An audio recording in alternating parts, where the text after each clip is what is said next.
So in this step, we're going to go ahead and assemble with glue the servo mount for the base of the robot. There are 6 pieces in this step. A top plate, B18, bottom plate, which is B19, and 4 side pieces. 2 of them on one side are B20, B21, and then B23 on the top and B22 on the bottom. If you look closely, you'll see that these 2 pieces, B22 and B23, have a mortise joint, and B20 and B21 have tenons. See the little, probably see the tenons sticking out on the sides, and here are the mortises.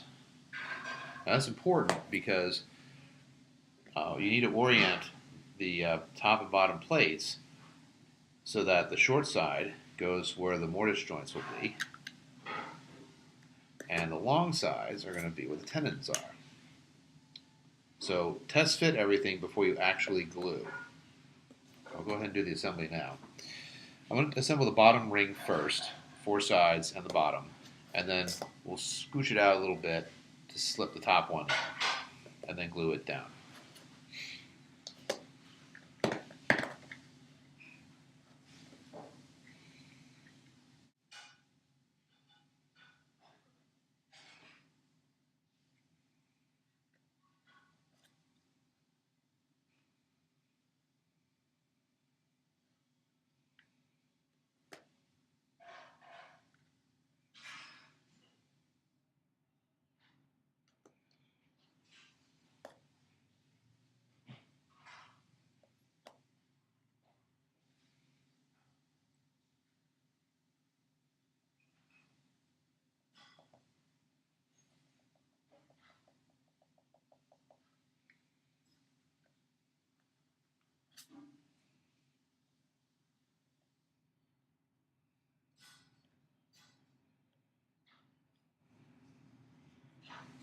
Once the glue dries, the mortise and tenons actually wind up being very, very strong.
Now if you want, you can glue the tenons here if you wish. I find that by gluing just the top, putting the glue joints in the top and bottom plates, that usually makes everything strong enough that I don't need to worry about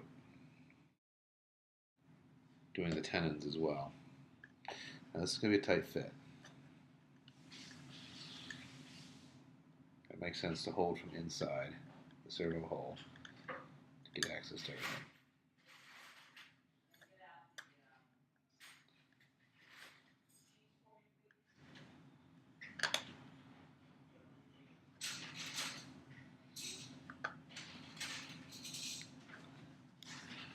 There. That completes the assembly of the box. In this step, we're going to assemble the 4 legs for the base. Basically, there's going to be 8 side pieces for the legs. I have them in 2 piles here.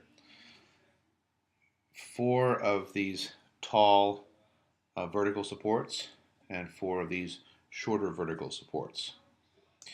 Now I've assembled one of these units so you get an idea of what's going to be involved in this step. There is no gluing in this step. The whole leg structure is supported by 2 bolts. There is a tall vertical support towards the back of the leg, and the area where it curves has a shorter vertical support. One key thing I want to point out is that the arrows for both supports need to be pointed up. That's because this is keyed in a certain way so that the so that the top of the support comes in just a few hundredths of an inch below the top of the leg, and that way that won't interfere, and you're guaranteed a good fit. So I'm going to go ahead and do is assemble one more of these legs here for the video, and then you can assemble the rest. Take two side pieces. In this case, I have B14 and B2. The numbers really don't matter at this point. These are all identical pieces. You'll notice it's keyed for 3 sets of vertical supports.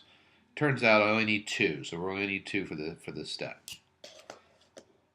Take a tall vertical and a short vertical.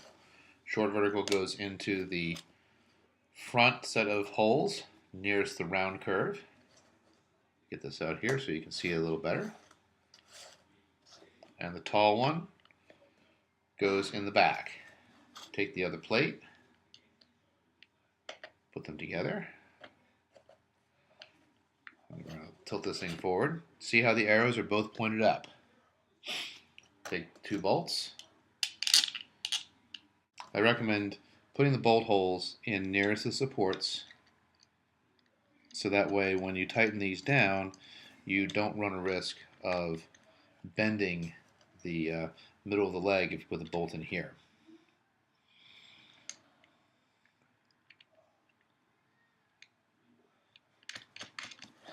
Alright, so let's go ahead and tighten these down.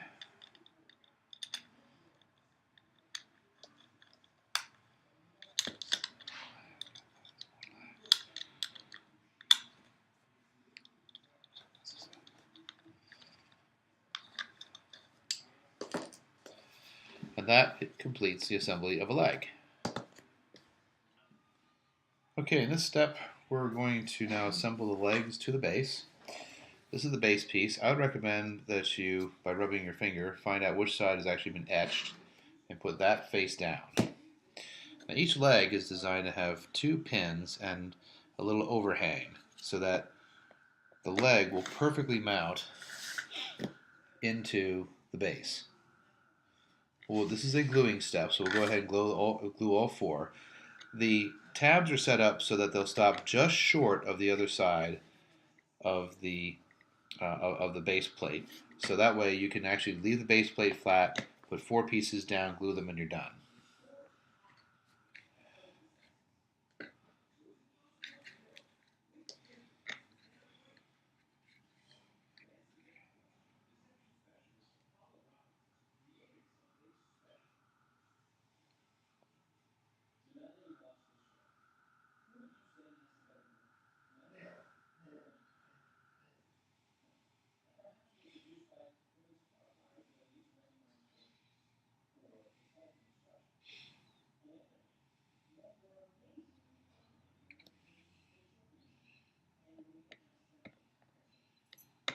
There's 1.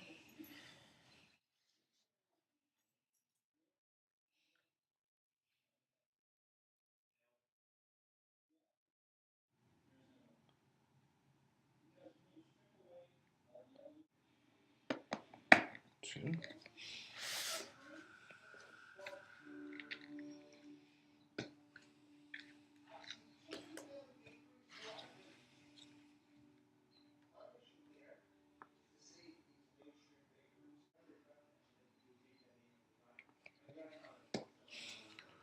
Goes in here.